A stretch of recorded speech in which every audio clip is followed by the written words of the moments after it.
juga yang melakukannya dengan bersedekah kepada anak yatim dan kaum duafa. Akan tetapi, sudah menjadi pemahaman bersama juga bahwa segala macam tindakan yang kita lakukan itu sangat tergantung pada niatnya. Innamal a'malu binniyat. Niat itu sendiri yang akan menentukan nilai kepada tindakan tersebut. Akankah tindakan itu akan bernilai ibadah ataukah hanya sekadar tradisi semata yang tidak ada unsur ubudiyah sama sekali di dalamnya.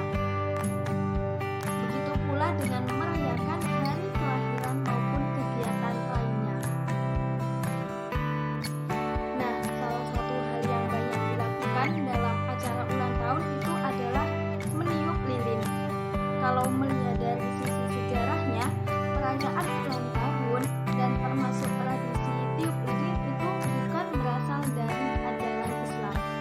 Karena Rasulullah SAW tidak pernah mengajarkan atau menganjurkan tradisi perayaan ulang tahun yang termasuk di dalamnya itu tradisi meniup lilin. Oleh karena itu, bagi sebagian ulama seperti Lembaga Fatwa Arab Saudi dan para ulama lainnya, tradisi tersebut itu dianggap haram karena Rasulullah tidak pernah melakukan atau mengajarkannya. Terlebih bahwa perayaan ulang tahun itu merupakan tradisi barat non-muslim, yang mana kaum muslimin itu dilarang untuk menyerupai tradisi mereka. Rasulullah bersabda, barang siapa yang menyerupai dengan suatu kaum, maka ia bagian dari kaum itu. Hadis riwayat Abu Dawud.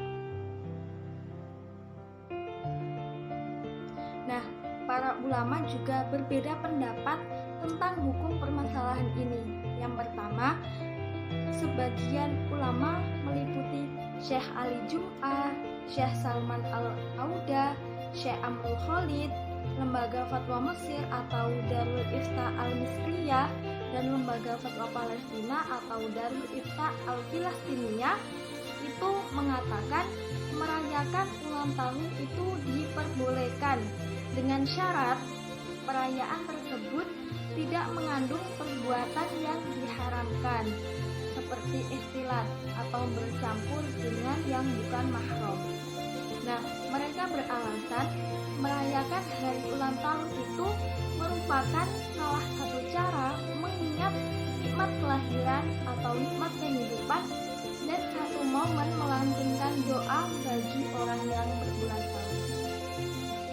Allah Subhanahu wa Ta'ala berfirman dalam Al-Quran surat Maryam ayat 33 yang artinya, dan kesejahteraan semoga dilimpahkan kepadaku pada hari aku dilahirkan, pada hari aku meninggal, dan pada hari aku dibangkitkan hidup kembali. Pada ayat tersebut, Nabi Isa alaihissalam berdoa agar diberikan limpahan kesejahteraan pada hari kelahiran, hari wafat, dan hari kebangkitannya kembali. Dengan demikian, merayakan hari ulang tahun disertai lantunan doa agar orang yang berulang tahun itu diberikan umur panjang dan limpahan kesejahteraan itu diperbolehkan. Selain itu, mereka juga berpedoman pada hadis riwayat Abu Qatadah radhiyallahu anhu, yang artinya dari Abi Qatadah Al-Ansori radhiyallahu anhu bahwa Rasulullah Shallallahu alaihi wasallam ditanya tentang puasa hari Senin. Beliau bersabda, itu adalah hari aku dilahirkan dan hari aku diutus sebagai Rasul atau diturunkan wahyu kepadaku. Nah, pada hadis tersebut Rasulullah Shallallahu alaihi wasallam menjelaskan alasan beliau berpuasa di hari Senin, bahwa hari itu merupakan hari dilahirkan dan diutusnya Nabi Shallallahu alaihi wasallam.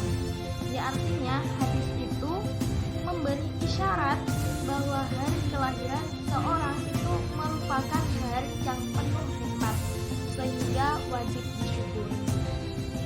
Nah, hadis itu juga memberi isyarat kebolehan merayakan hari-hari penuh nikmat seperti hari kelahiran. perayaan hari ulang tahun juga termasuk dalam kategori adat atau tradisi, bukan ibadah, maka tidak bisa dikategorikan sebagai bid'ah. Karena bid'ah itu hanya dalam urusan ibadah atau agama semata. Imam Syatibi berkata, bid'ah itu merupakan ungkapan tentang cara baru dalam agama yang dibuat menyerupai syariat. Dengan mengikuti cara itu, dimaksudkan untuk lebih bersungguh-sungguh dalam beribadah kepada Allah Subhanahu wa Ta'ala. Ibrahim bin Musa Asy-Syatibi, Al-I'tisam juz 1 halaman 26.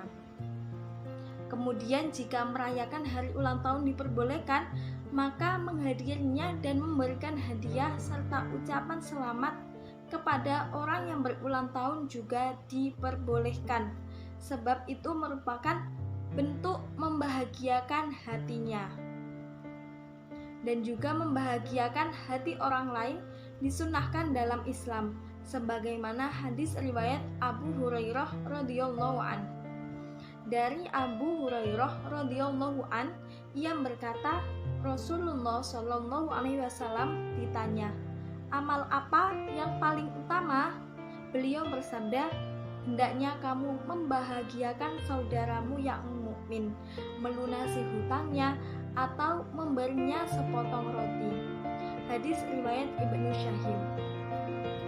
Yang kedua, sebagian ulama yang lain seperti Lembaga Fatwa Arab Saudi atau Al-Lajnah Ad-Daimah lil Fatwa menyatakan bahwa merayakan hari ulang tahun itu diharamkan. Mereka berpedoman pada hadis riwayat Anas radhiyallahu anhu. Dari Anas ia berkata, Rasulullah Shallallahu alaihi wasallam datang ke Madinah dan orang Madinah memiliki 2 hari raya yang dimana mereka bergembira. Lalu Rasulullah bertanya, apakah 2 hari ini? Mereka menjawab, kami biasa bermain atau bergembira pada 2 hari ini sejak zaman jahiliyah.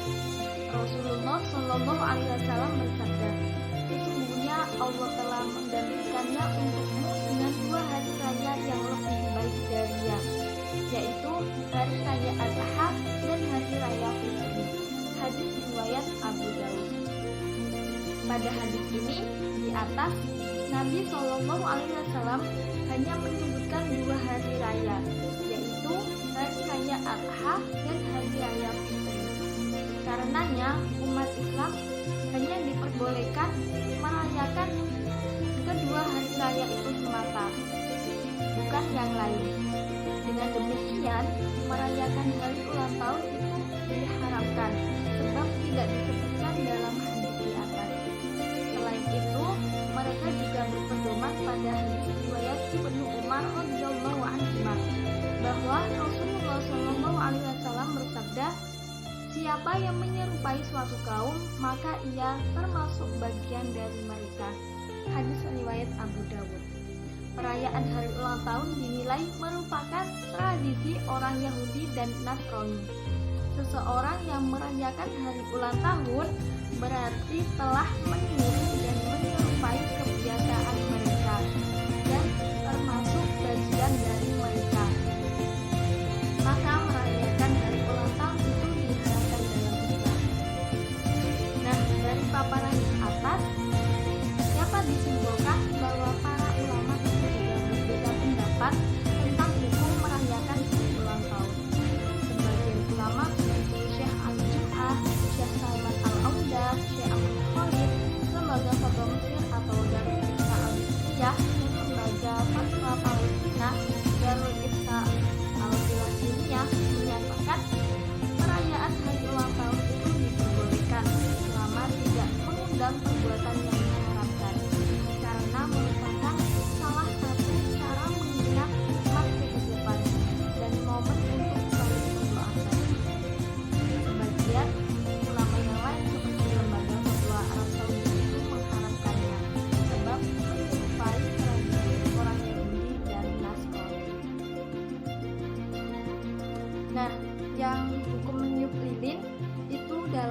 sejarah juga disebutkan bahwa menyalakan lilin itu adalah sebuah cara khusus seseorang untuk membayar seperti upeti kepada Dewi Bulan yang terdapat dalam mitologi Yunani, yakni Dewi Artemis.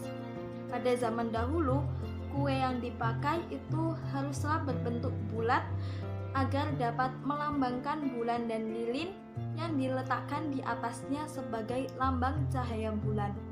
Nah, sebelum orang-orang Yunani kuno meniup lilin, mereka terlebih dahulu akan berdoa memohon sesuatu hajat. Kaidah fikih mengatakan, keluar dari perselisihan ulama adalah disukai dan menghindari perkara yang masih syubhat adalah diperintahkan. Melihat dari pro dan kontra di atas, walaupun tidak sampai menghukumi haram tradisi tiup lilin saat ulang tahun, namun sebaiknya tradisi itu dihindari karena ada nuansa tradisi ritual non-muslim. Sebaiknya mengisi acara ulang tahun itu dengan kegiatan yang positif yang sejalan dengan nilai-nilai Islam, seperti bersedekah, merayakannya bersama anak yatim, dan kegiatan-kegiatan positif lainnya. Demikian yang bisa saya jelaskan tentang bagaimana hukumnya merayakan hari ulang tahun dan juga hukum meniup lilin. Terima kasih. Wabillahi taufiq wal hidayah. Wassalamualaikum warahmatullahi wabarakatuh.